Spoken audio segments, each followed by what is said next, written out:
Hey guys, in today's video I'll be showing you how to cut the front section of this top. Okay, so you can see I have my bodice, but then it's an half bodice, so I'm going to add an extra pattern paper at the center front of my bodice. Alright, so that's it, and now I'm going to measure 3 inches from the neckline, and wherever it ends I draw a straight vertical line, then cut off the excess.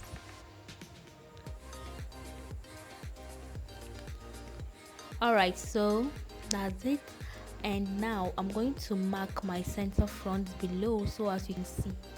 Okay, so from the center front below, measure half an inch inwards and mark. Alright, so now I'm going to redraw my neckline again, but then I'll be reducing the 3 inches which I added to 2 inches rather. So I prefer it to be 2, so you can also leave it 3 or 4, just do what you want, but then I want it to be 2.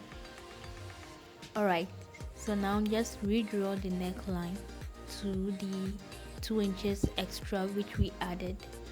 Okay, so now connect the neckline to the half an inch below, just like what I'm doing, but then I would suggest you use a French curve, because a French curve will do the magic, but if not, you can also do it free-handedly, just like what I'm doing. Okay, so yeah, at the side seam, just straighten up the side seam because it's kind of slanted, and you know the reason why is because most of the times the bust is bigger than the waist, so definitely it's going to be slanted. I hope you understand.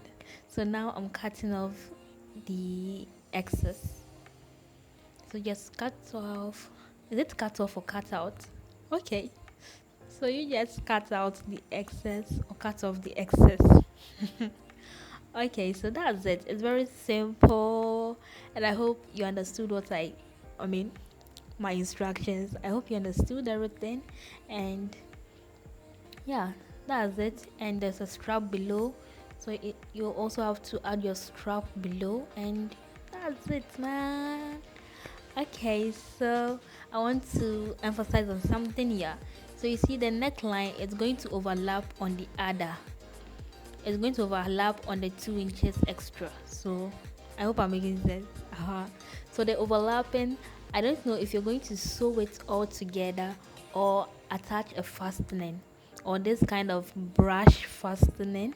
I hope you know the brush fastening I'm talking about. So I don't know about that, but then what I know is that I've shown you how to cut this, and I hope it was useful.